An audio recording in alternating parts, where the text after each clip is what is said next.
to everyone who's joining us this evening. This is the official business meeting of the Kalamazoo City Commission for Monday, May 2nd. First item of business, Clerk Borling, please call the roll. Commissioner Decker. Present. Commissioner Hess. Present. Commissioner Hoffman. Present. Commissioner Juarez. Present. Commissioner Pradel. Present. Vice Mayor Cooney. Present. Mayor Anderson. Here. Thank you very much, Clerk Borling. For our opening ceremony then, we do have the pastor who was going to be here is unable to be here this evening. So I've asked Commissioner Juarez to provide an invocation. After the invocation, which I'm asking you to rise for, if you can stay standing for the Pledge of Allegiance. Thank you.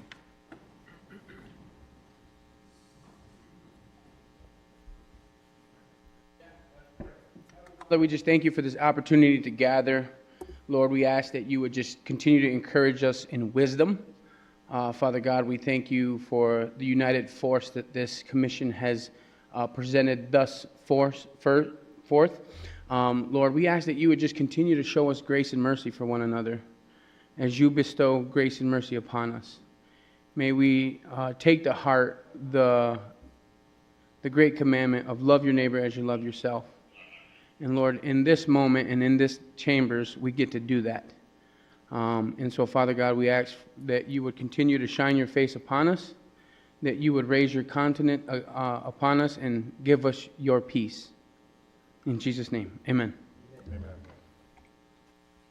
I pledge allegiance to the flag of the United States of America and to the republic for which it stands, one nation, under God, indivisible, with liberty and justice for all.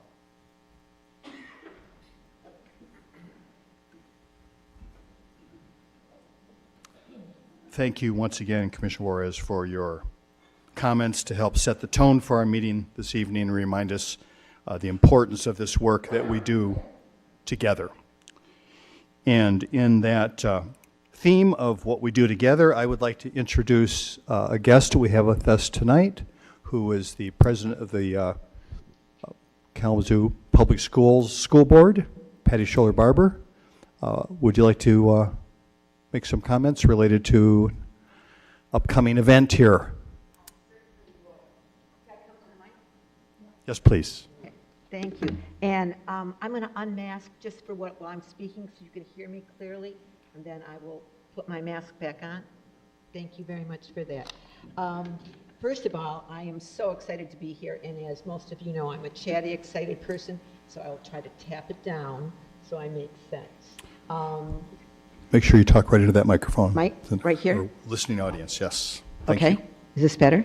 Yes. Okay, great. So Commissioner Decker, Commissioner Hoffman, Vice Mayor Cooney, City Manager Rietzma, Mayor Anderson, Commissioner Hess, Commissioner Pradel, and Commissioner Juarez. I'm here so enthused because I've always felt that Kalamazoo and the Kalamazoo Public Schools are great partners, are huge partners. We kind of can't be one without the other. So I want to make sure that I lead with that.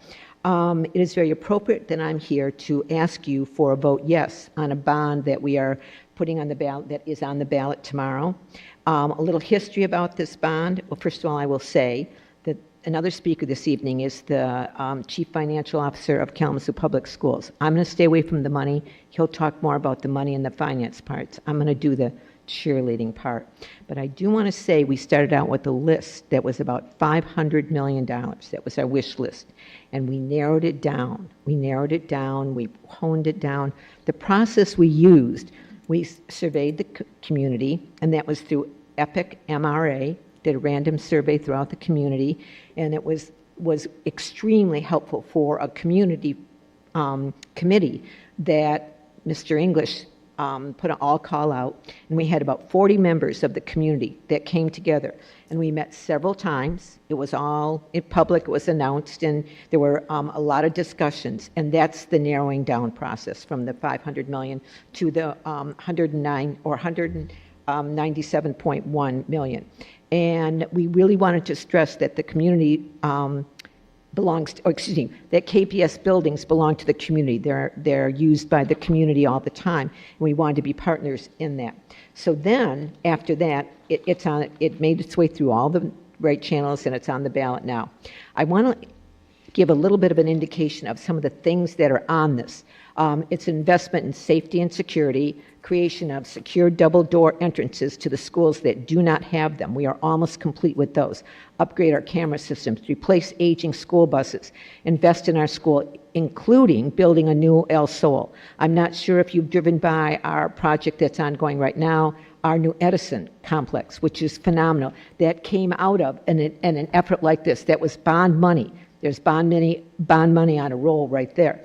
So we are going to replace older infrastructures, our coolers and chillers. Like I said, a new El Sol, improve and replace our fine arts equipment, invest in technology. And you all know, I won't go through the detailed list of technology, but we all know that with children, it gets used and abused, and you want to make sure that you have new. Plus, you want to upgrade. You want to send your children into the world with 21st century skills. And so all this is wrapped up in it, including there will be a new baseball field, the turf at the Loy Norix baseball field, and also Kalamazoo Central and Loy Norix will get AstroTurf, which really lengthens the use. And all those things, we have partnerships with various organizations and things that come and use our facilities. So this is, again, an investment in the community. So to wrap it up, I just really want to make sure that you understand that it's very much with pride that we come here and we partner with you, and we're asking you to support our children. And it's just not an investment in tomorrow, in the future, in our best and brightest resource, our children, but it also is an investment in your neighborhoods and in your community. The stronger the schools, the more intact, the more safe and secure the schools are, the better it is for our neighborhoods. So it's an investment in your community, the community of Kalamazoo, as well as, so it's a little bit of a twofer for sure. We're doing major things for our children, which we love, the 12,000 plus students that are in our schools, as well as doing great things for our neighborhoods and keeping those intact too. So I thank you, and I have brochures that I'll leave with Mayor Ann, or I'll leave, thank you. And I appreciate the welcome, and I wish you all a wonderful, successful meeting tonight, as well as success in your future. Thank you so much.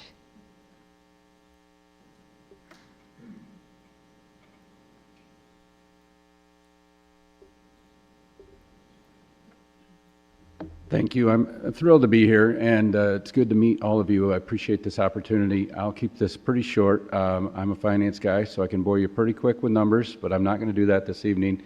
The thing that I want to make sure you know, which we've been telling everyone in the community, this is a no millage increase. This is a sizable bond issue, $197 million.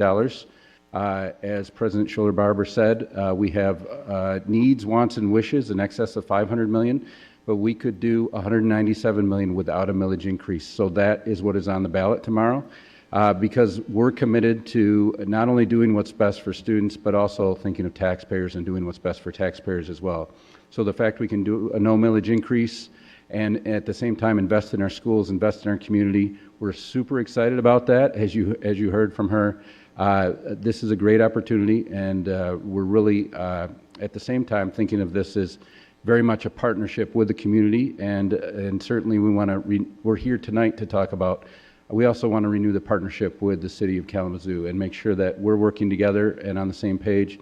We've had a couple conversations with some staff already about the project at El Sol, and we want to make sure that that's going to fit with that neighborhood and make sure that that is also, it's going to be respectful of the neighbors, and at the same time address a number of the needs we have for a building that's 100 years old. So we're going to work closely with the staff here at the city. We're committed to that, and I'm here tonight with the president of the board to say that that is a commitment we're making as we go forward to make sure that we're working as partners. And Superintendent Wright-Chowdhury couldn't be here this evening, but certainly on her behalf, I want you to hear that she's certainly excited about the work we can do together for the community and for the students. And like I said, the vote is tomorrow. It's a no millage increase. Of course, we think it's a no-brainer, but more than anything, we want people to vote. We want people to show up and be at the polls because we want to hear from them. And ultimately, whatever the people say, we're going to move forward with their direction. Thank you very much. Thank you. Appreciate you being here. Next on our agenda is a proclamation. It's for Older Americans Month, and this proclamation is going to be read by Commissioner Hess. I believe that Richard Klein is here, CEO. Yes, please come up, and I will come down with the actual proclamation, which you will leave with. Thank you for being here. Thank you, Commissioner This is Hess. such a pleasure to be able to give you this proclamation from the City Commission. For Older Americans Month, May 2022.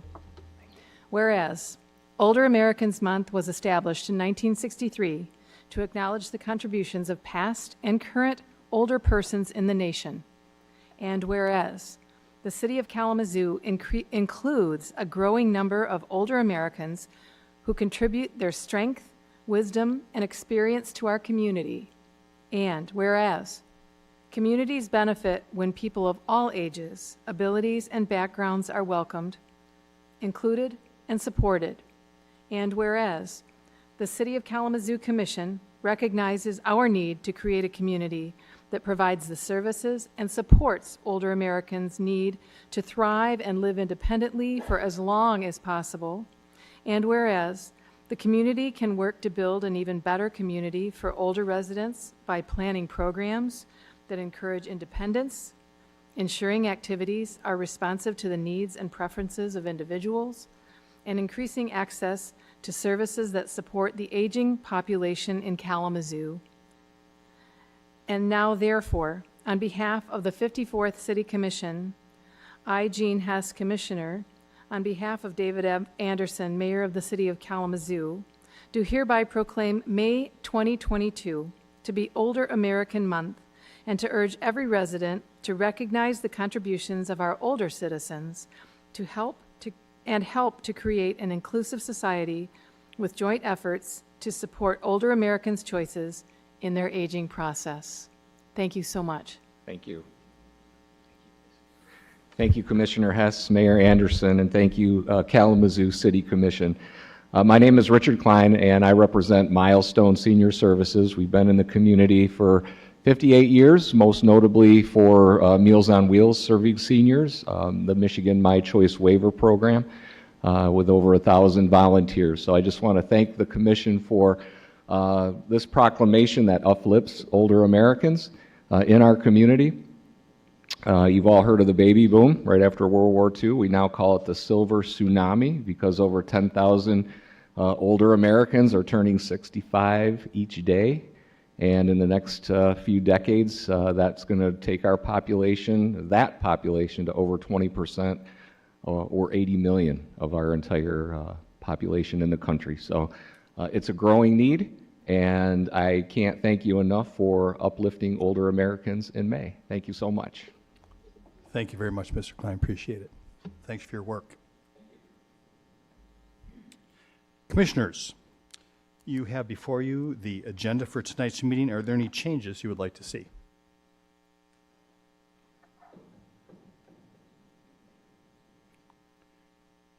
Seeing none, is there anyone in the chambers here who would ask for an item to be moved from our consent agenda to the regular agenda? Number 8, please.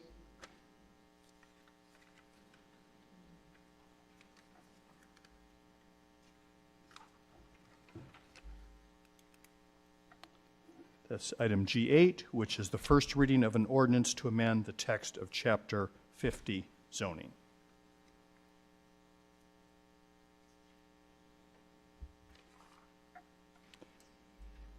Next is communications. Manager Ritzma. No communications this evening, Your Honor. Thank you, Manager Ritzma. We are down to public comments. So we have an opportunity for general public comments on any item. Speakers will each have 3 minutes for their comments. We will start with in-person speakers, those are in the chambers, and then go to any call-in speakers. People who want to offer comments via phone should call 888-382-9585. 556, starting now, and through the end of this public comment period. Please note, if you are a caller and want to comment on item E1, the Program Year 2022 Action Plan, you will need to call now, as we will not be taking call-in comments during the public hearing. F1. Thank you. Corrected. Please. So, good evening. Thank you for allowing me to be here. My name is Tony Kennedy. I live at 1114 Arthur Avenue. I do not live in the city, but I work in the city, and I support the city, and I volunteer in the city. The reason why I'm here, probably one of the lighter things that you'll have this evening, is I wanted to make sure that you were aware of the veteran events that are taking place. I know that the veterans are a federal matter, but we still live in your city. We work in your city, and I want to make you aware of some events that are taking place that hopefully, if you have some time in your days on these dates, that you can go ahead and attend. The major one being the Kalamazoo Memorial Day Parade. So I've put a couple of packets together with some information and a golf outing that's coming up and events that are taking place in the county. But all of us have a friend who's a veteran. So if this information helps you to be a resource for someone else, that's my goal and objective. So I appreciate your time, and it's nice seeing all of you. Mayor, can I leave these? Yes, please, to the city clerk. Thank you so much. Next, please.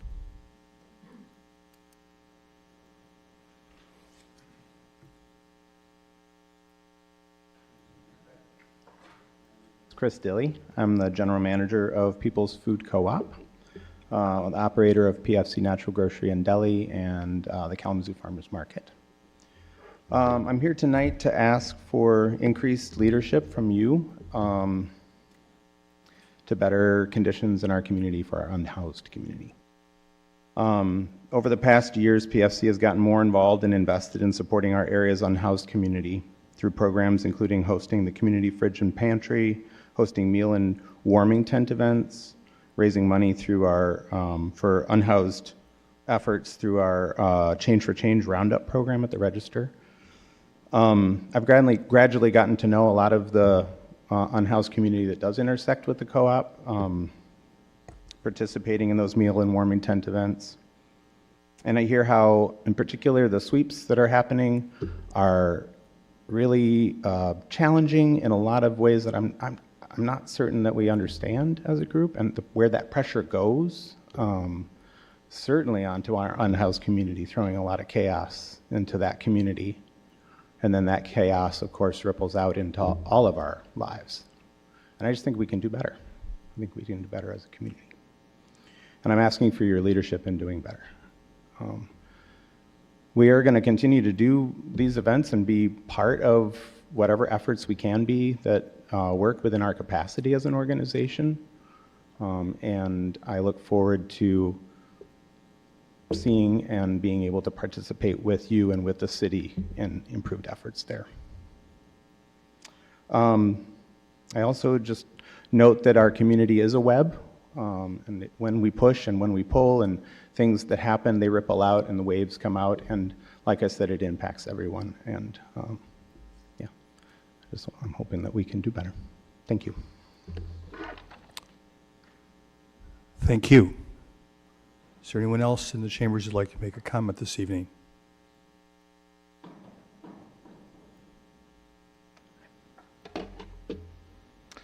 Hello. My name is Dan Baer, and I'm a Kalamazoo resident, dad, and I volunteer with a small community collective called Mode Shift Kalamazoo. Mode Shift wants to bring to light the connection between the built environment, transportation, and social cohesion. I want to invite you all and everyone in Kalamazoo on Saturday, May 7th from 1 to 4 p.m. to Bronson Park, where Mode Shift is hosting a community event centering around the principles of transportation, community, and the built environment.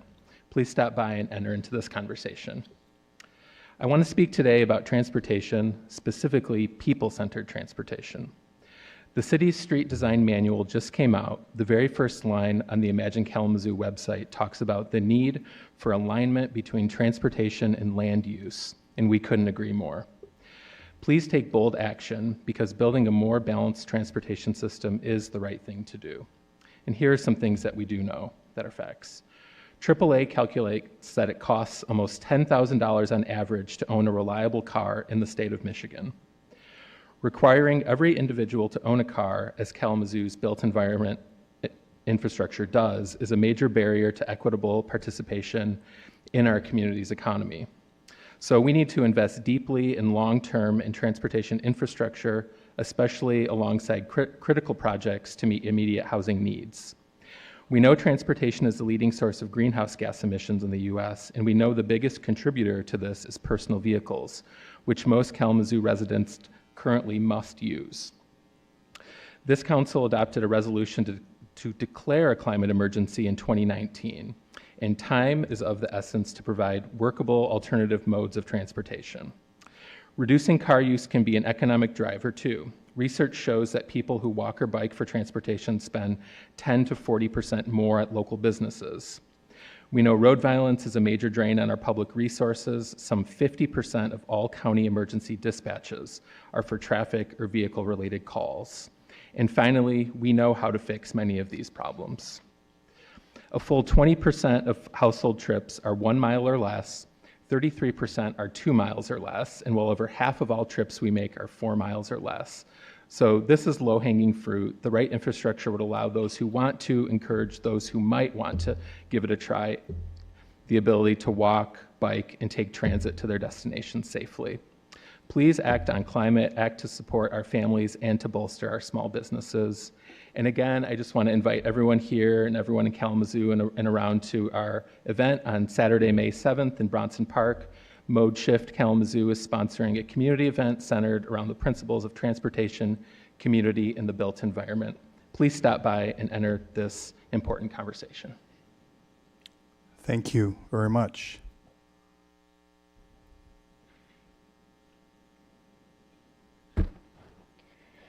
I am here today to ask for the City Commission to put on the agenda a Q&A community session. Are we with the community outside of this establishment? We need to hold Jim Ritzema and Laura Lamb accountable for the relentless, inhumane, and unconstitutional sweeps of the houseless camps throughout Kalamazoo since October 6th. And I quote Laura Lamb, Deputy City Manager's email to Jim Ritzema, the City Manager. Jim, circling back on this, we definitely need KDP to be on top of the directed patrols near the encampment sites and be aware where people may go next. I suggest we follow our informal protocol of zero tolerance in parks, near well fields, and former encampment sites that have been closed, and take action when asked by private property owners to enforce no trespassing. Beyond that, we need to monitor sites and intervene when we see more than 3 to 4 tents together. We need to thread the needle of staying on top of this without chasing people without housing all over town. End quote. But isn't that what KDPS has been doing all winter long, chasing people without housing all over town? At least 4 people have died due to the stressful and dire conditions KDPS has left people. Directed by Lamb. 3 minutes to gather their possessions before the student haulers contracted by the City of Kalamazoo to throw people's livelihood away, their homes, vital warming layers, essentials for surviving outside, etc. With nowhere to go and no supplies, houseless residents are forced to take refuge at the community fridge, where they used to be able to find community help and donations like food, clothing, tents, and many more essentials. Now the safe haven is gone to the exacerbated situation the city management has created for the houseless community by evicting Mills Camp, Embassy, and Stadium Drive Camp. Also, the nights and closing the hotel intervention program ending eviction moratorium ended around that time as well. The city doesn't truly care as long as they have the right catchy progressive verbiage. But that isn't enough for us. We need real tangible solutions and equitable policies now. Unfortunately, the city management has been bought by the city's elite in the city, such as the Bills, the Strikers, and the rest of those who have bought this city. Google the Times article about Kalamazoo, and then you will understand as well. Houselessness is a crisis, and it's not getting better because the housing crisis isn't getting better. We have been traumatized by KDPS brutality, and we need to be assured with meaningful action that all of you commissioners will advocate and stand with the houseless community and activists. It is imperative that we talk about police violence being a national crisis as well, and Kalamazoo is plagued with racist, violent cops with an air of insularity, and the city dares press charges against peaceful protesters linked in arms. Systemic racism is due to the policies which predominantly keep black and brown people criminalized for simply trying to do life-sustaining activities, left with no options but outside. And human rights activists who will always be here to remind you time and time again of the inhumanity by which policies become violent and visceral. I also want to say that the KSP board should really address the teacher crisis in this millage. They should also address the fact that they don't want to pay Kalamazoo support professionals more. They denied them a livable wage, and instead of doing are doing things, the aesthetics that look good. We need tangible solutions for the houseless crisis, for the housing crisis, for the student.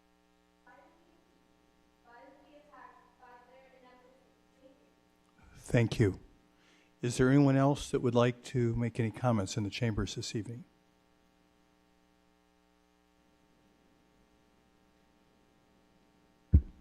Jeff Messer, city resident. Ranked choice voting. Has anyone on the commission heard of that before? Instant runoff voting. Well, I'm part of a group that hopes to bring a ranked choice voting charter amendment to the ballot in the city of Kalamazoo this November. Currently, the city clerk's office is approving the language for this proposed charter amendment, and we hope to begin collecting signatures sometime this month. Ranked choice voting is currently available to the voters statewide in Maine and Alaska. Currently, if you vote for example, mayor in the city of Kalamazoo, there may be 4 candidates. You can only indicate your preference for one of those candidates. And that candidate may win, with 40% of the vote, meaning 60% of the people didn't choose that candidate. A ranked choice voting system would allow you to rank the candidates in your order of preference. You could indicate a first choice vote, a second choice vote, a third choice vote, and what would happen is if the machines would count the votes, and if the top vote getter received less than 50% of the vote, the bottom vote getter, they would be eliminated automatically by the machines, and everyone who voted for those people, their second choice votes would then be assigned to the remaining candidates, and this process would continue until someone had 50% or more of the vote. So this system would allow always a majority of whoever gets elected would have been voted by a majority of the people. And this is one way, it is believed, to reduce some of the extremism that sometimes happens. The purpose of this proposed charter amendment is we want it implemented statewide in Michigan. So we've already implemented it in Ann Arbor last November, and currently this year we're doing Royal Oak and Kalamazoo. And so we're doing this to raise awareness, to build support for eventual statewide ranked choice voting system. So I encourage everyone, the website for the statewide initiative is rankmyvote.org, rankmyvote.org, MI the postal abbreviation. I also suggest that you don't just take the word there, you take the kind of more nonpartisan route. Look up instant runoff voting on Wikipedia. Look up ranked choice voting on Wikipedia. Educate yourself about this, and hopefully in 2 weeks I'll be telling you some places you can come and sign our petition. Thank you. Thank you. Anyone else in the chambers who would like to make a comment this evening? Hello, my name is Benjamin. Stanley, sorry. I heard public comment a couple miles away and I ran really quick. I want to talk about, I heard the young lady talking about the homeless, and I hear this year after year after year, and I know it's hard, but David, housing, that's your thing. Let's come up with something that will give them independence, that will give them the ability to be themselves and still be able to use something. I know Japan, we have a sister city there. They have those tubes like that we use for like street construction, and it's not a home, but it's someplace to go. And we can be creative. Kalamazoo is a very creative community. And that's one of the things that we're losing, slowly but surely. And I don't want to lose that. We got to hold on to that. Maybe this is something that we can strike up some creativity on. And then just communication, transparency, stuff like that. I just want to run that home again. I was told I wasn't allowed to be in Bronson Park this past winter because Bronson Park closed at night. So I talked to an officer. I already talked about this before. I talked to a sergeant, I talked to a lieutenant, I talked to a captain, I talked to the chief. And they all told me Bronson Park is closed at dusk. And I brought it to all of them. I'm on the Parks Board. I'm telling you it doesn't. And they all reassured me it does. And you guys have up on your website Christmas lights in Bronson Park, drawing people. You can't enjoy Christmas lights during the daytime. You can only enjoy them when it's dark. It is only dark after dusk. By definition, these are just facts. And you guys intentionally draw people downtown to enjoy the Christmas lights in Bronson Park. And then you're telling people it's a criminal misdemeanor to be there. In particular, me, who's running for office to be your boss in a way. I think that's wrong. So I tried having the conversation all the way up the chain of command, the way that you're supposed to do in America. You go up the chain of command, all the way to the top. And I talked to the mayor after the last meeting, and he said, okay, you'll let me know. But I still haven't heard anything. So I filed a formal complaint, because that's what you're supposed to do. And they just have lost it. I went into the office, and they said, Inspector Giles is busy right now, but she'll get back to you. I haven't heard anything. So this is that transparency. People just want to know, like, what are the rules? Do certain people have to follow made-up rules? And other people not have to follow actual rules? I don't know. That vibe is strong. And if we could work on that, that'd be great. Thanks. Thank you. Anyone else in the chambers that wants to speak this evening? See no one. Deputy City Manager Chamberlain, has anyone called in? We'll go ahead and check, and this will be general public comments, and as the clerk or as the mayor mentioned, it's also be time for comments for a public hearing to receive comments on the proposed program year 2022 action plan. So,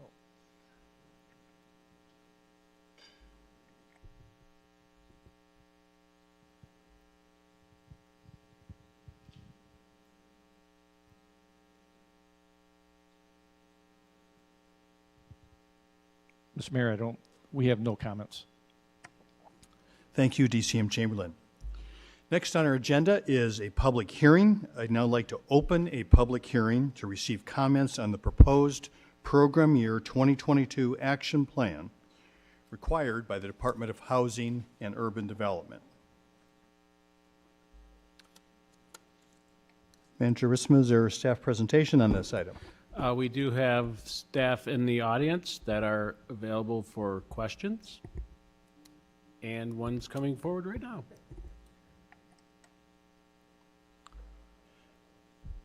So, go ahead. Thank you. Johnston, and I am a staff person with the Community Investment Division. And I do have a brief presentation for you this evening about the 2022 action plan. So as you know, the City of Kalamazoo is a participating jurisdiction with the U.S. Department of Housing and Urban Development. And essentially what that means is we receive funding directly from HUD. We receive Community Development Block Grant and Home Investment Partnership funds each year. To be able to utilize that funding, we are required to create an annual action plan. This is the fourth year of our 2019 to 2023 Consolidated Plan. This is the fourth action plan within those Consolidated Plan years. So essentially what the city is required to do is to have a consolidated plan that outlines our local housing and community development needs and the goals to address those, and then an annual action plan to show how we are going to spend the funding that we receive related to those goals.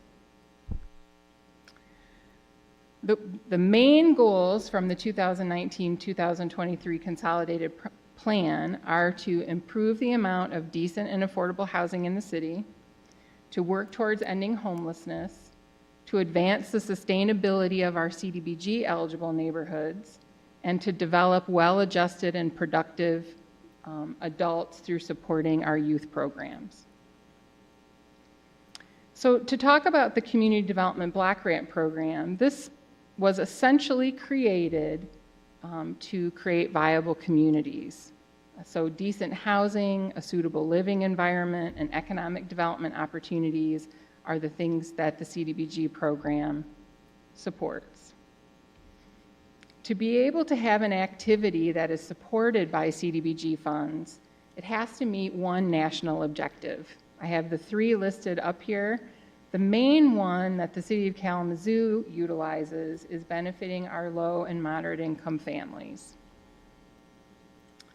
So the type of activities that we can fund with CDBG are public facilities and improvements. The picture there shows a bus stop that was improved with CDBG funds.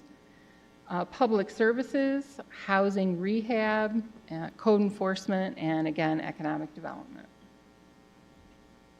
So the Home Investment Partnership Program is really the largest federal grant that is specifically related to housing.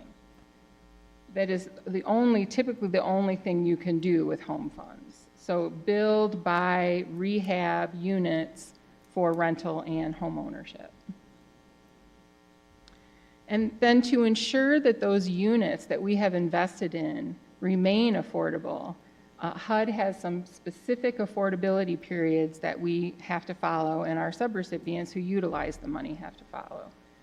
So if someone spends $15,000 on a unit to improve it, there's a 5-year affordability period.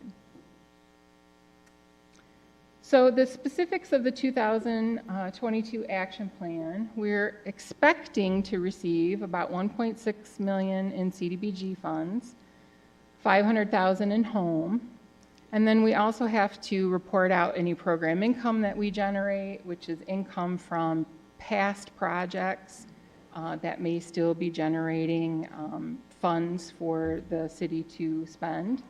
We get about $30,000 a year in that. And then the city staff spent some time looking at past CDBG activities from 2015 through 2021. We did an audit of our activities and found that we had $620,000 that was available to allocate. And so we've included that dollar amount into projects within this 2022 action plan. So we're looking at about $2.8 million. We have not received our final allocation from HUD yet, so these are anticipated dollars. But with that said, this is a funding trend of our home and CDBG funds from 2001, so a 20-year trend. Unfortunately, as most communities have over that 20 years, we've lost about $1.2 million in federal support. That's with the CDBG and home programs together. But you can see in the last 4 years, our allocation has been pretty steady. So we expect to receive about the same amount of money this year. So in the action plan, the activities that we are funding are housing, public services, neighborhood enhancement, and then of course, the administration dollars that we are permitted by HUD to help run these programs and oversee these activities. Our outcomes are expected to be in housing, 138 units. In some way we will touch, either through acquisition, to create affordable housing, through homeowner rehab or rental rehab. We expect 138 units to be supported with these funds. And then our neighborhood enhancement and public services, which are primarily focused within our CDBG eligible neighborhoods, are going to receive community policing, code enforcement, demolition of blighted properties, and other public improvements. And then we also have fair housing, education, and advocacy, and then our support of the Parks and Recreation after-school youth program. So the process to get here tonight is hopefully the last night of our public process for the action plan. We do a 30-day public comment period. We have a public hearing in front of the Community Development Act Advisory Committee. And then finally, we hold the public hearing before the City Commission and request that the action plan be adopted so we can send it on to HUD. So tonight, staff's request of the City Commission is to accept the recommendations of the Community Development Act Advisory Committee to approve the Program Year 2022 Action Plan, to authorize the Director of Community Planning and Economic Development as our person who can sign all HUD-related documents.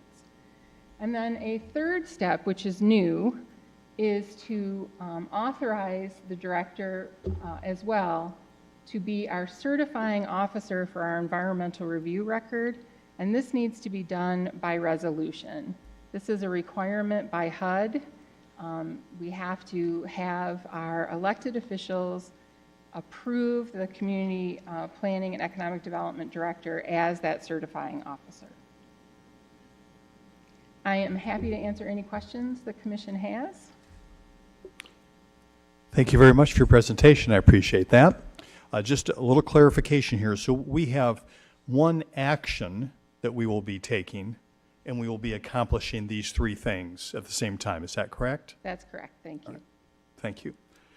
Questions from the commission? For anyone on the city team? Yes, Commissioner Decker. Hi, Julie. Thank you for being here. Thank you. I just had a real quick question. You talk about the homes or the units that you will touch. Can you go back to that slide and kind of explain that a little bit more? Is it, so 10 units, you're talking about 10 homes, correct? Yes, so acquisition would be 10 single-family homes that would potentially be rehabbed if necessary and then sold to low and moderate income households. Okay.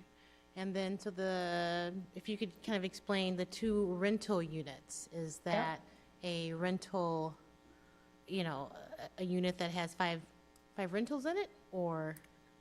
So these are actually 2 single-family homes that a developer is purchasing and rehabbing for affordable rental units.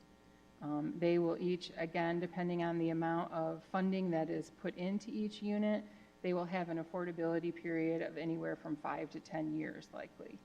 Very likely 10 years. And then homeowner houses added, that would be for folks who would receive, that would be new construction of housing. The city is going to be utilizing some CDBG and home funds to purchase vacant lots and build new affordable housing. The homeowner rehabilitation is from multiple subrecipients. We support Kalamazoo Neighborhood Housing Services, Senior Services, that was here this evening, and Community Homeworks, who do rehab in homeowner-occupied single-family homes. And then finally, the down payment assistance is to help 8 families with assistance in purchasing a home, single-family home. So for the CBD grants, and I don't know if you know the answer to this, and I guess I'm wondering, do neighborhood associations also get these funds, the CBDG grants?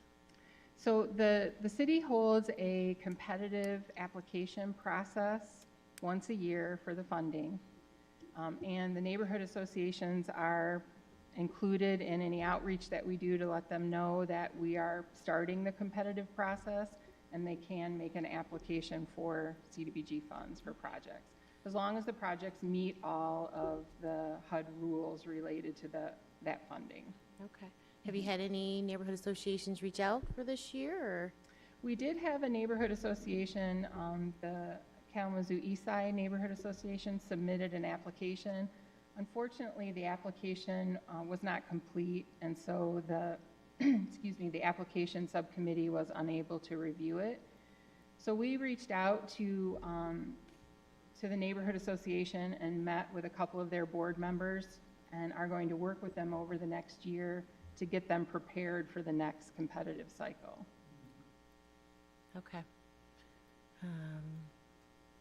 Okay, usually on average, how many neighborhood associations do you have that reach out? Is it normally just one? Is there more than that? What would be the most that you have had reach out to you? So currently, the Eastside Neighborhood Association has CDBG funding from a previous program year. Right now, they are the only neighborhood association with block grant funding. I believe that is correct. Yeah. Why do you think that might be? Is the process very difficult to apply? It seems like if Keena had some information missing, do you think the process is just a little bit hard, or? I think it's more, about the rules around the funding. You know, HUD has some very specific rules about procurement, about ensuring that you are assisting low and moderate income people. There's lots of steps and rules that have to be applied, and sometimes I think the neighborhood associations don't feel they have the staff to manage that. That's just a guess on my part.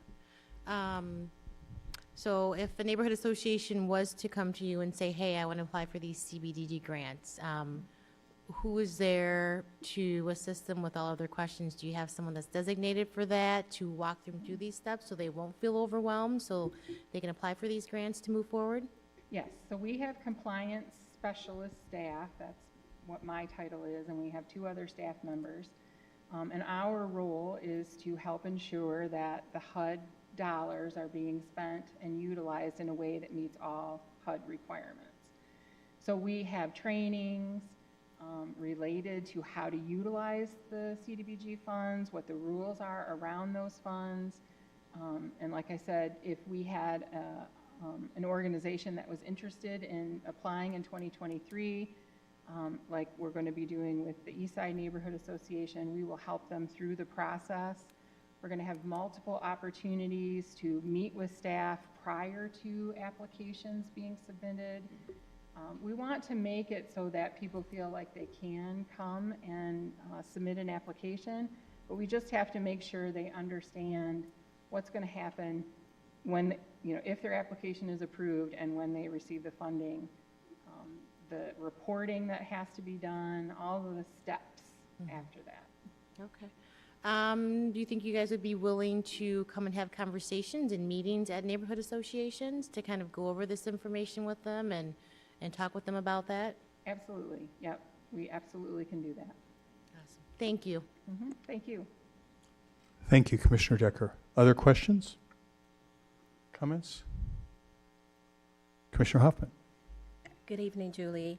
I just had a couple of questions. You know, we've heard of a lot of dollars floating around the commission this year. We have ARPA, we have CDBG, we have Home, we have FFE. And so this certain pot of money is specific to Home and CDBG and not included with the ARPA dollars or any FFE, correct? That's correct. This action plan is specific for HUD and their process and for the CDBG and Home dollars that we will be allocated during the 2022-2023 program year. Okay, thank you Which for that clarity. July 1st. Okay. And 138 units is very ambitious. And so we know that the construction trade has been hit very hard. My mind immediately goes to the administration dollars that can be utilized to do the operations of getting these dollars out into the community, to the organizations that will be doing the work. What is the percentage that organizations can you utilize now for administrative and operating costs? So luckily, with the Community Development Block Grant Program, any Julie, activity... just could you push the microphone over there? Sorry. Great. Thank you. Any activity that our subrecipient does related to their program can be funded with CDBG.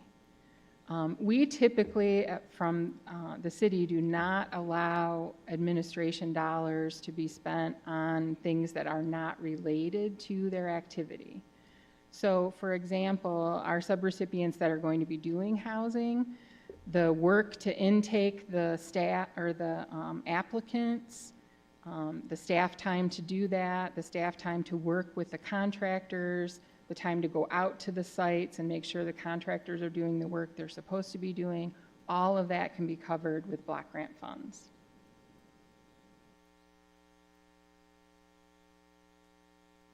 Okay, thank you for that. I just wanted to get some clarity there. Also, we also know I talk a lot about pay equity, right? And so when I'm thinking of what we are able to pay and what organizations can use, is there another pot of money that can be used to help beef that operational part of a budget up? That I couldn't answer. Not with CDBG or home dollars. I'm not sure if there are other city dollars that could be applied, but I don't have the answer to that, sorry. That's okay. Thank you. I'll ask the city manager when we have our meeting. What's that? Okay, yeah. I just want to make sure that as we do this work, and we got the DEI report a few weeks ago, that we stay consistent and we stay intentional about really, really making our organization a better organization and one that people want to come to work, not because they need to, but they really have a desire to come and work and build a better organization. So that's why I'm asking these questions right now. Okay. So thank you. Yeah. Mm-hmm. Thank you, Commissioner Hoffman. Commissioner Juarez. So years ago, there was a program at Urban Alliance called His Kingdom Housing, and what they did is they helped get people to home ownership. And so now there's a local church, Rod Tucker's his name, it's Edison Chapel, and they're trying to do the same thing. Could they use some of this CDBG money? Yeah, we actually did years ago fund Urban Alliance through the CDBG or home program. I can't remember which one. Mm-hmm. But yes, as long as the, that the rules related to improvement of the housing can be met, that the applicants all meet the low income standards of HUD, absolutely, they could make an application. So I'm a recipient of that. My house was part of one of those programs, and so I was very fortunate to have that opportunity. Mm-hmm. And I think this is just a great opportunity for our community. But I think, again, getting those individuals and those people who are doing those programs to get people into housing and to become homeowners is super important. So thank you. Mm-hmm. Commissioner Decker. Thank you. Just another quick question. So these are grants. Will any of these funds, I just want to make sure, will any of these funds have to be paid back by the homeowner? How does that work? I thought I read something where a certain amount is a loan, where you put in so much of your fund. It's not just money that we're giving. The homeowner also has to be vested in it and also come to the table with some money themselves, correct? So I think, and I'm going to turn to my colleague Sherilyn, but I'm pretty sure all of the programs that we are sponsoring through the 2022 action plan are all grants. All grants. To subrecipients. Is that accurate? Yeah. They're all grants. So they're all grants. They will not have to be paid back by a homeowner at all. Correct. So any home rehab, down payment assistance, it's all grants. Now you said that was just for the 2022. Does that mean it's going to change in 20? Oh. So it is important to note that, as Julie mentioned, there's affordability restrictions. So if somebody does not adhere to those restrictions, there is payback of funds. So just because the question was loosely asked, I want to also make sure that people do know if all of a sudden someone's like, well, I did have to pay it back. If you don't abide by the affordability restrictions, then there is recapture, is how it's worded. Okay, that's what I think I remember hearing. So I was like, oh, let me ask on that one. Yes. So Julie, you did say that this is for the 2022 year? Correct. So Every year. It would change next year? It's possible. It would depend on the applications that the city receives and what projects that the Community Development Act Advisory Committee recommends for approval. Typically, though, most of our programs are grants. Okay. And we may have had this in a different commission meeting, but I just wanted to ask, so are those grants eligible for tiny homes? I think that we could support tiny homes with the Home Investment Partnership Program. Okay. Again, we would need to receive an application during the application process. But as long as it can meet home rules, then there's no reason that it couldn't be an application to be reviewed. Is that possible? You said through the home grant? Yes, very likely it would be the home grant. The Home Investment Partnership Program is the one that is predominantly designed for housing. We do some housing work with CDBG, but it's mostly homeowner rehab that is done with CDBG dollars. Okay. All right. Thank you. Mm-hmm. Any other questions for the city team? All right, just a couple things then. Really quickly. Oh, just I'm really sorry, quickly. Commissioner Hess. This isn't a question, but I really want to acknowledge your team and CDAC for doing all of this work. I know this was a boatload of work, and we really appreciate it, you bringing it to us. Thank you. The chair of the CDAC committee is here tonight, so I will thank you on behalf of staff and behalf of CDAC. She can come up as well if she desires to this evening. Thank you. So I just want to remind all of us about a process. There is a process that's, I would say, reasonably well published about how to apply for CDBG and home dollars.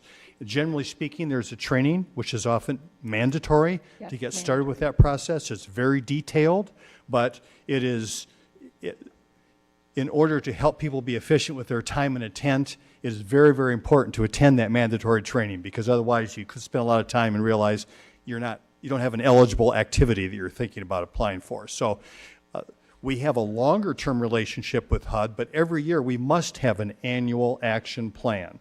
That's what we're renewing, is our annual action plan. And this is for, is it July through June, which is so this is the HUD year that we're talking about, is our July through June year. That's our action plan year, and that's the HUD program year, I guess you'd call it. Who knows why they chose that time period, but that's But it is what it is, right. So we'll see these action plans, and a lot of the outcomes are driven by who applies for the resources that are available. That said, and thank you, Commissioner Hess, for bringing this up, I just want to remind all of us again also that how this city works is really by vast committee participation. So if you look at all the boards and commissions that we have, some that we participate in and some that we do not, one of them that does critical work year in and year out is our Community Development Act Advisory Committee, otherwise known as CDAC. So these are individuals that spend a great deal of time learning the rules themselves, poring over applications, trying to make a determination, because I'm certain it happened this year, as in previous years, there may be more applications than there is available resource, and so having to make those hard recommendations to the city commission. So at the end of all that long, detailed, many months long process, we get the recommendations here. Obviously, at the end of the day, we're the ones that vote on it, but I do want to say, if the chair of CDAC is here, would you mind just standing? County Commissioner Tammy Ray, thank you for being here tonight, and thank you for all your work here on this work, on what you're bringing to us tonight. So thank you. Appreciate that very much. But once again, credit goes to a group of volunteers who spend a lot of time doing this important work. So thank you very, very much for that. Anything else, Manager Ritzman, on this? No, Your Honor. All right. Thank you, Julie, very much. So if there's no more questions, now is the opportunity for public comments on this item. Speakers will have 3 minutes. You please state your name, whether you live in the city, and you can sign in afterwards. Anyone with comments? Hello, my name is Benjamin Stanley, and I want to say a big appreciation to this board and everybody that was involved. Thank you very much. It's really important work. And thank you, Commissioner Decker, for some of those questions. I know it can be hard asking some of those, so I appreciate it. I think everybody appreciated those questions. Everybody that asked questions, we all appreciate that. I did go to the meeting, the CDAC meeting where they talked about this. That was well publicized. I was the only member of the public that showed up. But I did Facebook live stream it, and other people did watch it there because you guys refused to, even though it was requested by a member of the public to broadcast it online under the Open Meetings Act, ADA, people with disabilities accommodations. But that's okay, I digress. I did ask at that meeting, the public was allowed to fill out a survey kind of thing on your website. And I said I couldn't find it, and I asked them to help me, and they couldn't find it either. And they were going to inform the clerk's office or somebody's office that it wasn't available. And I just tried looking now, and I still can't find it. I don't know if it was already taken down, but it's actually in the Constitution, this public notice. It goes all the way to the state constitution that you have to hold these public notices. And so I just want to make sure that we're not like gypping the public, even though I know most people aren't going to fill it out because our engagement is so low because of apathy and all that.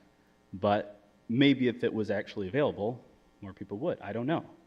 I do know that the last one that you guys held was at the Rose Street building that was closed to the public, and I tried to go in there, and again, I have it on Facebook live video of me trying to go in there, and they said you can't go in there, but yet that's where the public was able to make a comment, and so they weren't able to make a comment. And again, this is in the Michigan Constitution, and we all know that rules have to be followed. And I'm just hoping that we're doing it the right way, so someone that we all like working, I heard that earlier, we want people to be able to work. I'm not allowed to keep a job because I bring a dog with me, and that's just unacceptable. I love to work. I would love to do something more productive than be a watchdog, for lack of better words. But if that's the only opportunity somebody like me has, then that's what they'll do. Plays into mental health a little bit, but anyways, thanks for all the work. It's really important. And then I did just want to touch on, in my last 14 seconds, the ability to go and do the training and the publication of the training, I think could be aligned a little bit better so that all kind of played into that. Thanks. Thank you. Anyone else who wants to comment on this item?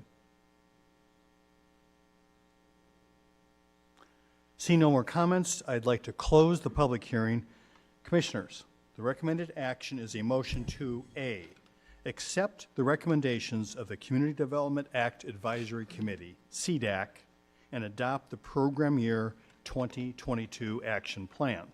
B, authorize the Director of Community Planning and Economic Development to act as the official representative of the city and sign all required U.S. Department of Housing and Urban Development grant documents. And C, adopt a resolution authorizing the Director of Community Planning and Development to act as the certifying officer for the required environmental review record.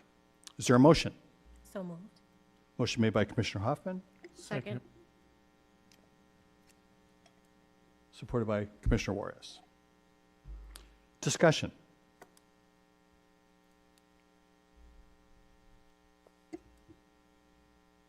Thank Commissioner you, Decker? Mayor. I just want to thank, you guys for coming in and giving this presentation. The questions that I ask, it's more for my information too, and also to inform the public of certain things, because again, the questions that I ask may be the same question that someone else may ask. I'm definitely looking forward to having you guys at some of the neighborhood meetings that we have, because we just had one at the Edison neighborhood, and we kind of talked about some of those grants and what they can do. So I think definitely having you guys there to give a presentation, just give a little bit of knowledge and kind of show them what they're going to get into. We can have other neighborhoods that are able to utilize these grants that, may have been weary of trying to apply for them. So I thank you for that.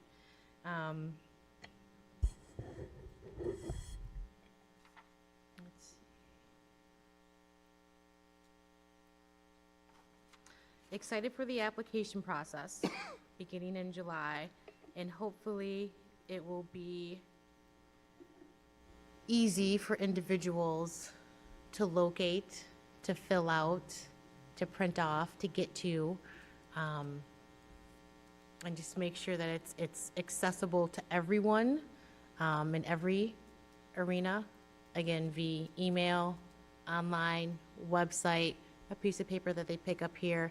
And if even need be, you know, if it's translated into Spanish, you know, that, as the neighbor said, has, you know, a lot of Hispanics that speak Spanish, and that could be something that they may be able to utilize and talk about when they come to these association meetings, and get more knowledge. And again, these could be the individuals that are going to be helping the neighborhood association do that administrative work when they feel like they could be overwhelmed, and they could be learning a skill and also gaining knowledge in something that they may not have any information on, but then going forward, you never know, you could find yourself with a nice new employee assisting you guys out and completing all the work that you do. So thank you. Thank you, Commissioner Decker. Any other discussion? Seeing none, Clerk Borling, will you please call a roll? Commissioner Hess, Yes. Commissioner Hoffman, Yes. Commissioner Juarez, Yes. Commissioner Pradle, I'm going to abstain from F1, A, B, and C. My employer is Community Homeworks, which has been a subrecipient of HUD CDBG funding for around a decade. Vice Mayor Cooney, Yes. Mayor Anderson. Yes. Commissioner Decker. Yes.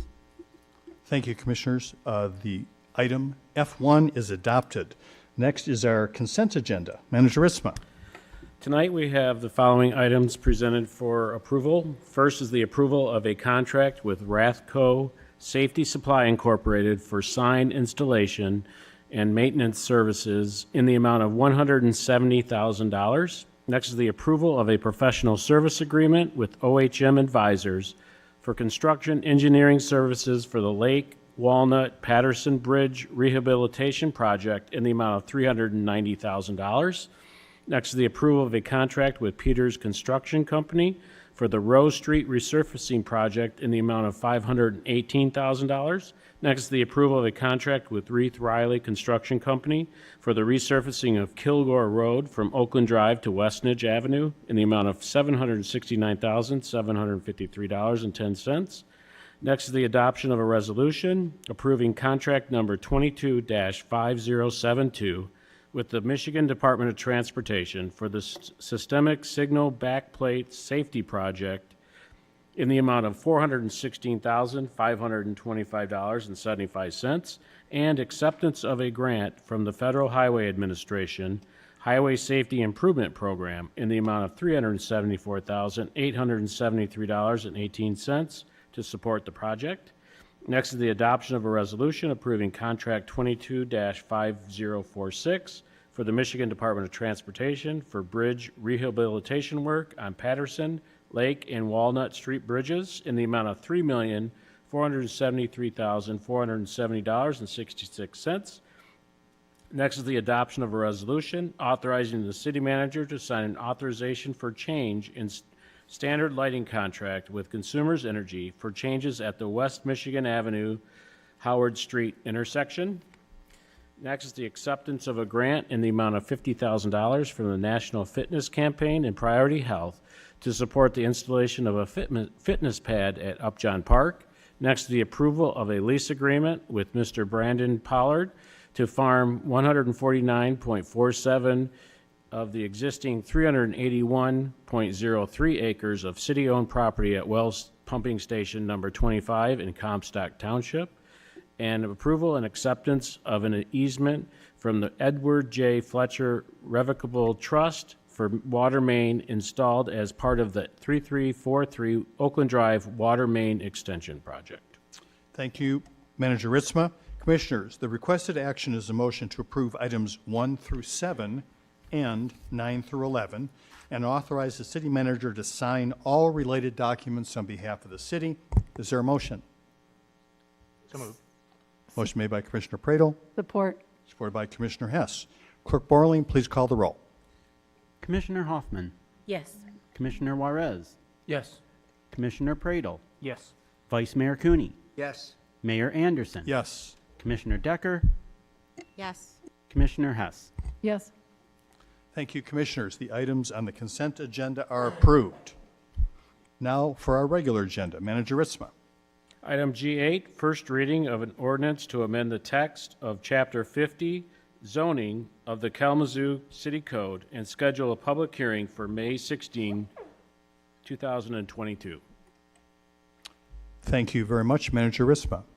Are there individuals in the chamber who would like to comment on this item?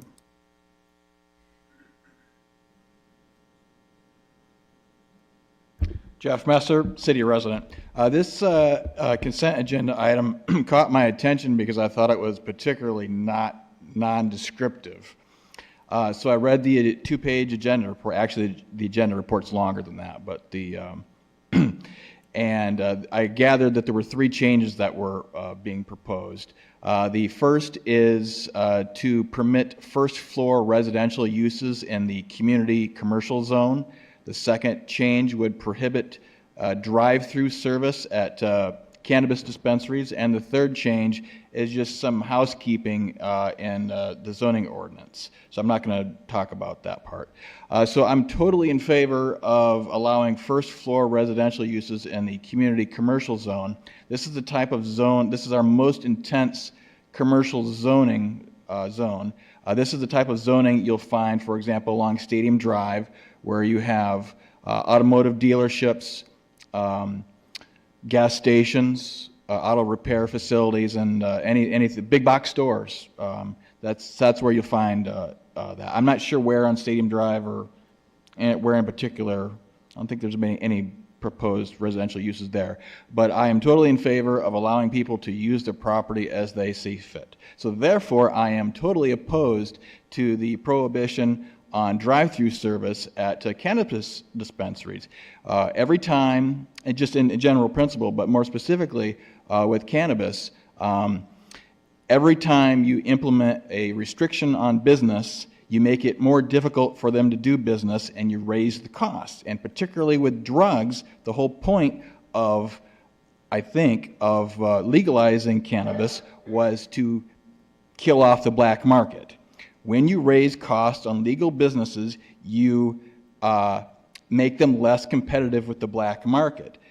So, you know, they were talking about this in California, that a lot of the cannabis dispensaries they're not making any money because the regulations are so high, and the black market there still exists.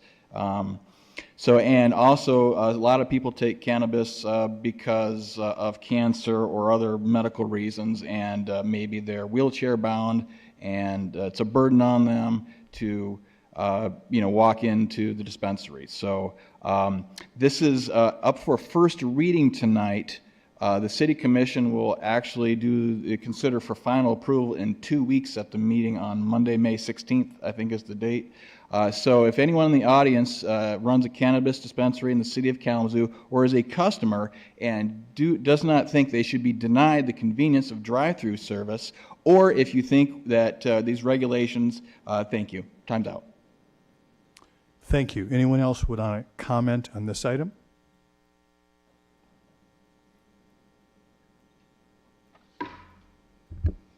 Everybody's so much taller than I am. I just want to say I appreciate somebody who can unpack some of that complicated government speak talk for people like me that can't understand it all. Yeah. What it says here is very bland. But yeah, I want to be able to buy my weed through a drive-through. I don't actually smoke weed, but I want to be able to drive through so my friends can get their what's it called? Caprina Greens? I forget what it's called. Marlboro Greens, there we go. Joints. But I do want to talk about, just again, transparency. And we're changing city codes, and we're making it so that the police can take act. Oh, that's another thing I want to talk about, but that's already passed, community policing. when we're making things illegal and we're giving the executive branch, because they're the legislative branch, when we're giving the other team the ability to put someone in jail or in handcuffs or the back of a car or tase them or shoot them or whatever, I don't know. It would just be, I don't know, we're making more stuff illegal and we're not even focusing on the Christmas lights yet. Like, we got to get the rules we already have figured out. Sitting on a park bench, you know, wearing a face mask. They tried to arrest me for that.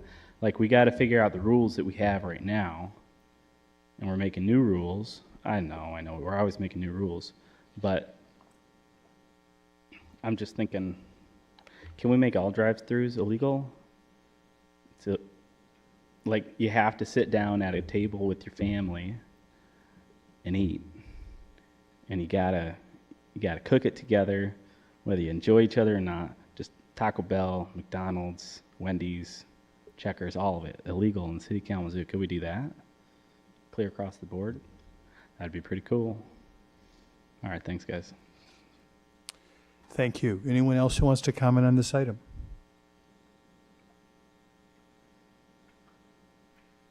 Seeing no one, the action is to approve a first reading of an ordinance to amend the text of Chapter 50 zoning of the Kalamazoo City Code and schedule a public hearing for May 16th, 2022, our next regular business meeting. Is there a motion? So moved. Motion made by Vice Mayor Cooney, Support. supported by Commissioner Pradel. Discussion? Commissioner Pradel. Sure. I was just going to mention that it should be noted that the Planning Commission, which heard actually this presentation on zoning, Chapter 50 changes twice now, they did unanimously vote to recommend coming forward to us as a city commission. So that's it. Thank you, Commissioner Pradel. Other discussion? Because I will just say, Attorney Robinson. I understand the concern and the questions regarding drive-through marijuana sales. That prohibition already exists on the licensing side, so this change in the zoning side is to make it consistent with what's on the regulation or licensing side in Chapter 20B. Recently, the state of Michigan, and I'll say, they had a prohibition. The prohibition didn't come from us, it came from the state of Michigan. That prohibition during COVID was released, if you will. The state said, okay, well, we will permit, if you will, drive-through, we will permit curbside service only during the emergency orders under COVID. Well, that period has come and gone. So now businesses must do point of sale within the building as opposed to out in the parking lot or through a drive-through window. Most recently, last month in March, the state adopted new administrative rules that permit what they call contactless transactions, which do permit drive-through and curbside service, but only if permitted at the local municipal level. And based upon staff and my department's input, we felt that it was best to keep the contactless prohibitions in place.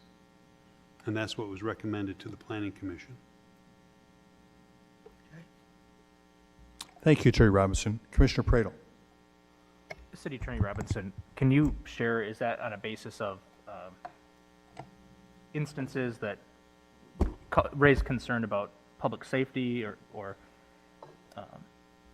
I mean, are there instances that cause your office to recommend not having the drive-through service?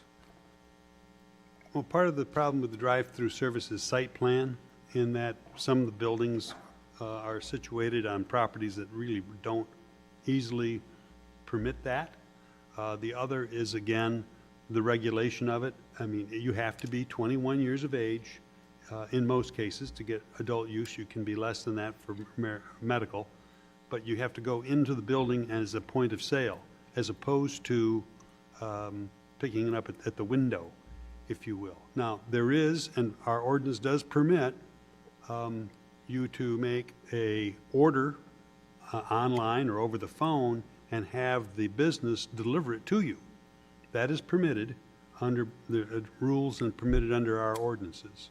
So you do have that type of thing, and because one of the concerns, I had a conversation with an attorney representing a local marijuana business who was concerned. She said, I'm willing to advise my client to follow the rules, but I want to make sure that all of the businesses in Kalamazoo are going to be following the rules. I said, we will, your concern is well taken. We want to have a level playing field for everybody, and our planning and zoning staff will look into that if they hear of a violation. But as long as everybody's playing by the same rules, at least one attorney representing a couple of dispensaries in town have no problem with that. They understand it's a local option that can be enforced. So the only other concern that was raised was, and it's been raised with one of the speakers this evening, is what if a person is a little infirm and it's difficult for them to ambulate in order to get into the building in order to make their sale. But again, as I point out, you can get home delivery.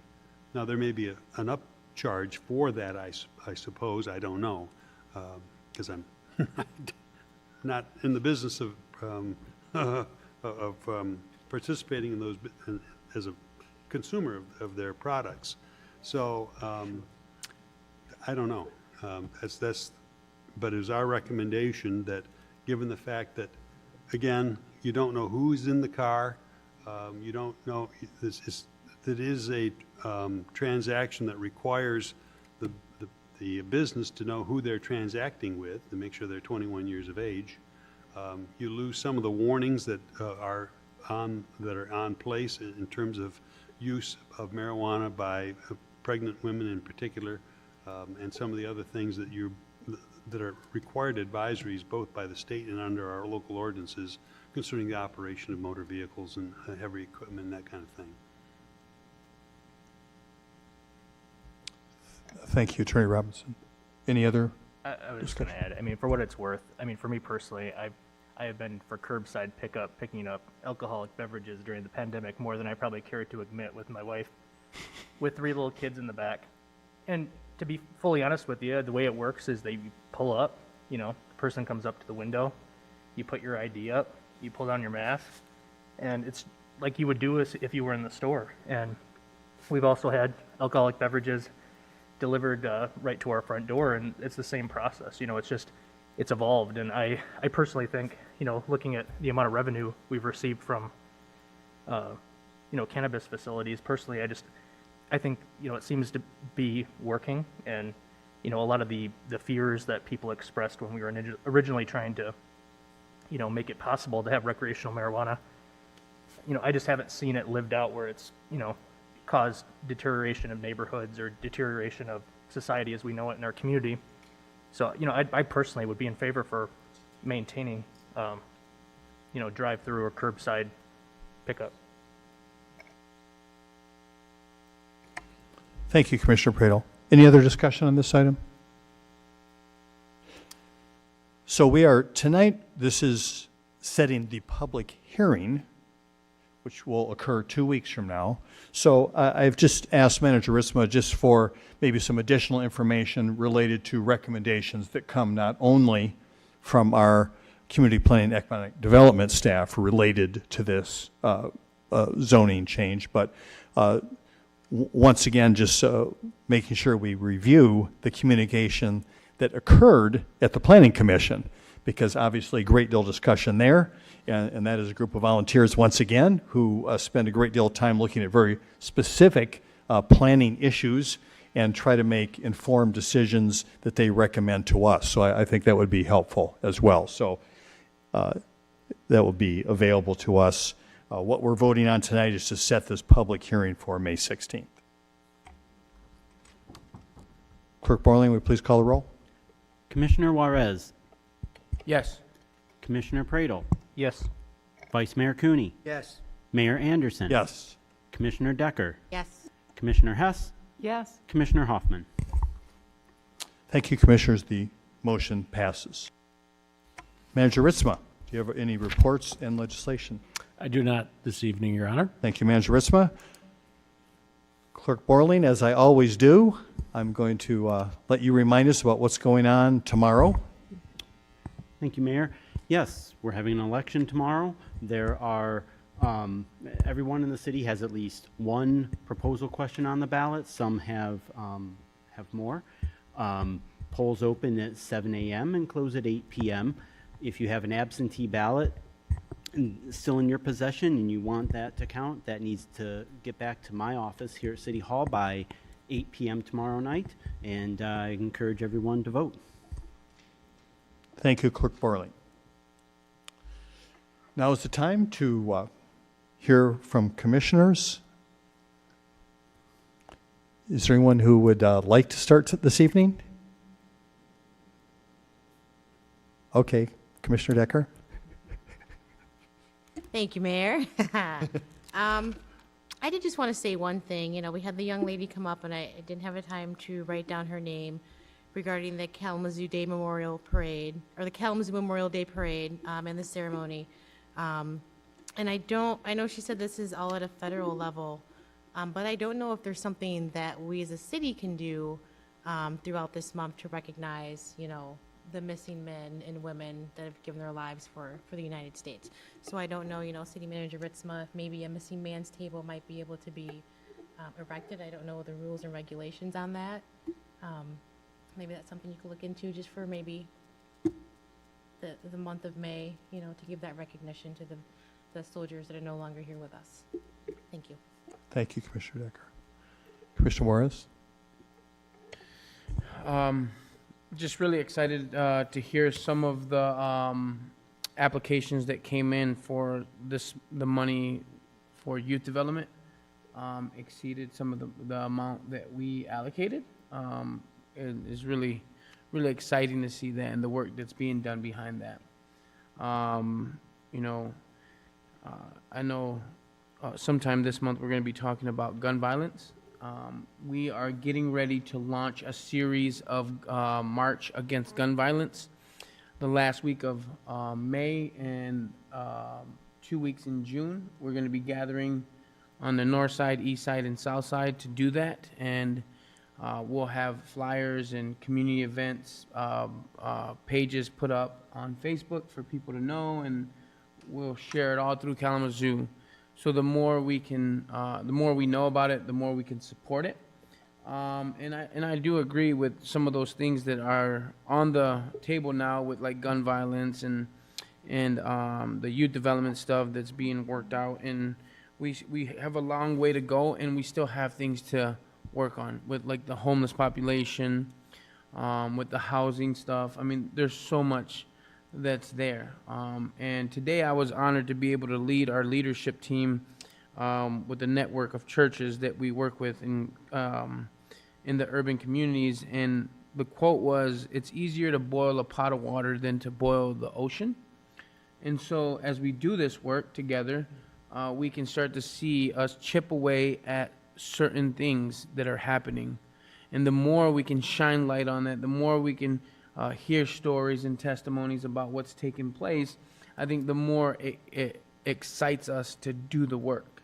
You talk about like the filtration systems that are going to be passed out here soon, people working on that, the listening sessions with the commissioners, that's happening. I mean, there's so much stuff happening, the lead replacement stuff, the lead replacement pipes in the east side and the north side. There's so much happening and so many good things happening that I want us to be able to see those things, but also know that there's so much to do. And at the same time, I always say this, we got to do it together. And the more we work on it as a community, the more we'll start to see that change happen. And so I'm just really excited for this season. I know the summer's coming up, and it's going to be very busy. There's a lot of events, a lot of block parties, just a lot of things happening. And the more we're involved, the more we get to be part of this historic change in Kalamazoo. And so I just wanted to mention that because it's very exciting. At the same time, it's hard work, and we need each other to be able to do these things. A lot of the work that's being done behind the scenes is unthanked and not seen. And so for those who are doing work behind the scenes, thank you so much. For those who are, working in the city and their names aren't mentioned a lot, right? We thank you guys for doing that work and staying consistent with it. The people who are running programs and initiatives in our community, who aren't mentioned all the time, we thank you guys for that. The more we hope together, the more we can see things change. So I just wanted to lift that up. Thank you, Commissioner Juarez. Commissioner Hoffman? Thank you, Mayor. I just really wanted to acknowledge Chris from the Food Co-op and the efforts they have done and taken on upon themselves to be a light to people who are really suffering. They don't have to do that, and yet they're doing it. It speaks a lot to people doing things that are not getting the adulation or the credit for it, right? They're doing it because of the love for people. And we have work to do, and work is being done. Yet we didn't get here in just 3 years. This has been happening in our city and around this country with homelessness and housing insecurity for decades. And now we have a chance to really step up and do something bold, and for Kalamazoo, something we've not seen before. And that takes a certain level of courage to do that. And sometimes you have to go against the grain, and yet you're doing it for humanity's sake. So I want to just appreciate them and then remind us about Mode Shift that will be in Bronson Park. I thought that was wonderful. I've never heard of them. They will be there on Saturday the 7th, but they didn't give us a time, so I don't know. 1 to 4, okay, 1 to 4. So I think that's a wonderful opportunity for community to engage as well. And I'm just honored to still be here sitting on this dais with you all. Thank you. Thank you, Commissioner Hoffman. Commissioner Bradle. Thank you, Mr. Mayor. Oh, sorry, I'm going to take this off because it's hard to talk in the mic with that. Just wanted to take a chance to shout out two members of the Community Homeworks team who are here tonight. Two of the hardest working people I know, Tom Tischler, who's our construction manager, and Kaylin Humes, who's our new deputy director of the organization. They were here tonight. Can you have them wave their hands or something? Or I want to thank you guys for being here tonight and all the work that you guys do. Wanted to just echo again, I know Clerk Borling spoke to this a little bit about the May 3rd election, but let's be honest, folks, May 3rd elections do not get love, but they are the elections that make a lot of difference in the actual lives of human beings in our neighborhoods, in our communities. We have 12,000 kids who are going to be impacted by the determination of how people show up to support our kiddos. At our last meeting, we devoted over $1 million, unprecedented amount that we're devoting to summer initiatives to support our youth. In order to truly support our youth, it has to come more from just us. And this is one way that the community can show that we want our kids to have the best of the best in this community, and that the community of the promise is going to have the best of the best for our kids. So I hope we show up. There's also public safety millage renewal as part of that as well for people. But one great website you can go to is vote411.org. It's a League of Women Voters site. You type in your address and it pops up a sample ballot for you, so you can see exactly the verbiage that will be on your ballot. You can actually pretend vote on it and whatnot and click on it. So that's pretty cool. And so I just want to encourage people to please go out and vote tomorrow if you haven't done so already by absentee. Also want to thank the clerk's office, per usual, for all their hard work. They were open extra hours, special hours on Saturday, making sure people have flexible voting options to vote in the elections. I'm just going to go on the record and state this. I know Jeff Messer talked about ranked choice voting. I've spent a lot of time studying that the last 2 years. New York City is one of the more recent large cities that implemented that structure of voting, and I have to say I'm a fan. I hope people take some time to study it and see how it can really benefit communities. The one challenge with ranked choice voting is that in our society of immediacy, you're not going to get election results that night in many cases. You've got to be patient. You're going to have to wait sometimes a day or two to get returns in your elections. And it is difficult to explain how it works to people, but everything I've studied shows that it's a very effective way to truly make sure that the consensus of the people is heard in elections. And then the last thing, I shared this last meeting, but I want to just share it again. I can't emphasize enough the importance that we as a community, we as individuals, when we're going out and about in the community, when we're walking down one of the blocks on our street or walking downtown, if we see some trash on the ground, let's do our part and pick it up. This is our community, and it is, how we all see it if we just walk past it. I always think to myself what my kids think of me if they just saw me walk past a piece of garbage, and then what difference they think of me if they see me pick up that piece of garbage. Even if I don't say a thing, what does that do for my kids and what my kids think about what I think about this community? And so if you are a part of a congregation or an organization, I ask you, if you see a dump site, if you see areas that just need a little love, roll up your sleeves, have a cleanup day, do something to make your dent and your part in this community to make this a little bit of a brighter place. So that's all. Thank you. Thank you, Commissioner Praedel. Commissioner Hess? Here, here. Thank you both. And so in regard to Commissioner Juarez's comments, I have a quote from St. Augustine: "The reward of patience is patience." So in our community, there's a lot of need for patience, especially with the road work happening everywhere. Waiting is necessary. But because of that patience, we're going to be able to have improved roads and more effective roads for all modes of transportation and pedestrians. So I'm really grateful to all those who are working on those roadways and the ones that are to come this summer, the ones that we actually approved this evening as well. So thank you to all the people that are laboring in this town to improve our roads. I also ask for patience for the sustainability plan, which is in hands and being worked on. We'll probably be seeing it soon in the next month or so. Community input can happen on the city's webpage. Please go and put your information or your thoughts about the community sustainability plan into that. And until then, we can be patient, but we can do what we can do, like picking up trash. I rescued a straw before it went into the sewer today. I was so excited. But that's the smallest thing. On Saturday, the Hope for Creation and Environmental Concerns Committee and Parks and Rec manned the styrofoam collection at Mayor's Riverfront Park and filled the semi and overflowed it. So we are so excited about keeping that amount of number 6 foam out of our landfills. So thank you for that. That is going to continue as a city initiative. So that's something small we can do. You can plant a tree on your property. You can plant trees. You can plant flowers. You can plant a garden. And then on this Saturday, on May 7th, we're going to welcome in our new farmers market, for which we've been very patient.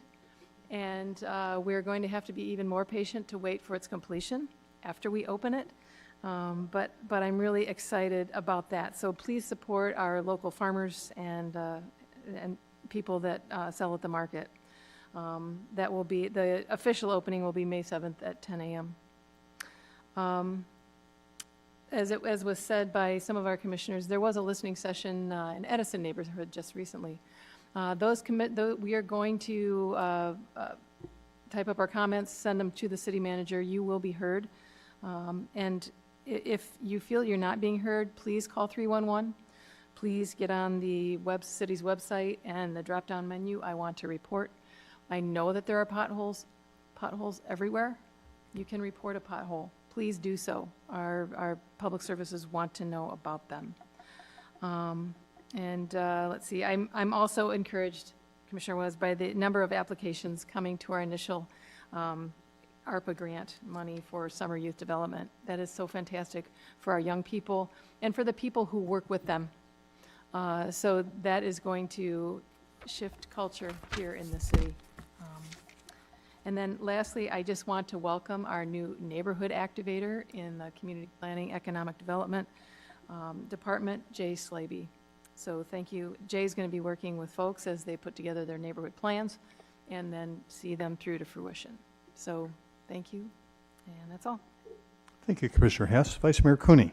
Okay, I just have 3 brief things. One is continuing with the idea about the summer programs.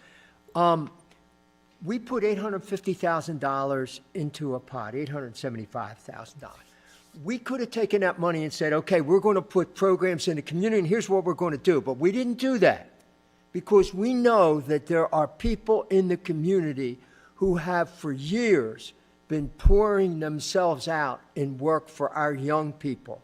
And they've been really creative, and they've done it, a lot of it volunteer, and they need the resources. So what we did was we put that money at the service of the people in the community. And the creativity and the energy that came back to us was just so exciting. So I think it'll be great for the summer. The second thing, I just want to echo what other people said. It's so important to vote tomorrow, to vote for our children, to vote for our young people, and to vote for our public safety people. We need that. And then finally, the Gilmore Festival is going on. Kalamazoo is the piano capital of the world right now. And the artists that are playing here are just incredibly talented, and it is such a joy and such a gift to our community. I really thank the Gilmores for doing that for our community. Thank you, Vice Mayor. I think if there's a theme for me tonight, it is this idea of all the work that people are doing in a whole variety of areas all over Kalamazoo to try to make this be a better place.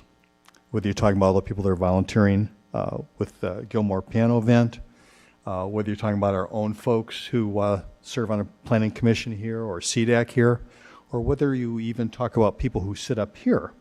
And I want to specifically thank the smaller number of commissioners. I know, Vice Mayor, you spoke about it, but who took our desire here on the commission about making sure that we had some resources out there for summer events and spent extra time working with folks in the community to make sure that we could get something out, have applications, have that going right now, while we're just here in spring. So thank you for your extra work on that. Very, very important. I really appreciate it. One event in that line that I just want to call out that several of us got to attend before it started raining on Saturday was Millwood Little League opening, which was huge crowd. And we got to do a parade following a fire truck, which was pretty exciting for the 4-year-olds as long as it held their attention, and walked around the block and came back to the field for the ceremonial start of the season. And I do want to let people know that there was a young man named Nick who plays on a team called the Challengers from Millwood who got to throw a first pitch first, and he threw a strike. I'm proud to say that my pitch only bounced once on the way to the plate, so I was proud of that. The last time I'd actually thrown a baseball was in 2019, which was the last time we actually had an event like that. So one bouncer, pretty good, I think. But if you look at that whole crowd that was there in Millwood, and you start to add up all the hours from the people that organized that event, from the sponsors, from the coaches, from the parent support network, all that community work, which is so woven in, just like threads in a tapestry in a community, to make sure that there's positive things for young people to do in town. And you don't have to volunteer at the city to do that. There's so many ways. But once again, that is how those things happen. People stepping up, taking their time, and making sure in every way that we can that this is a great place for people to live. So let's keep doing that work. I love you, Kalamazoo. We're adjourned.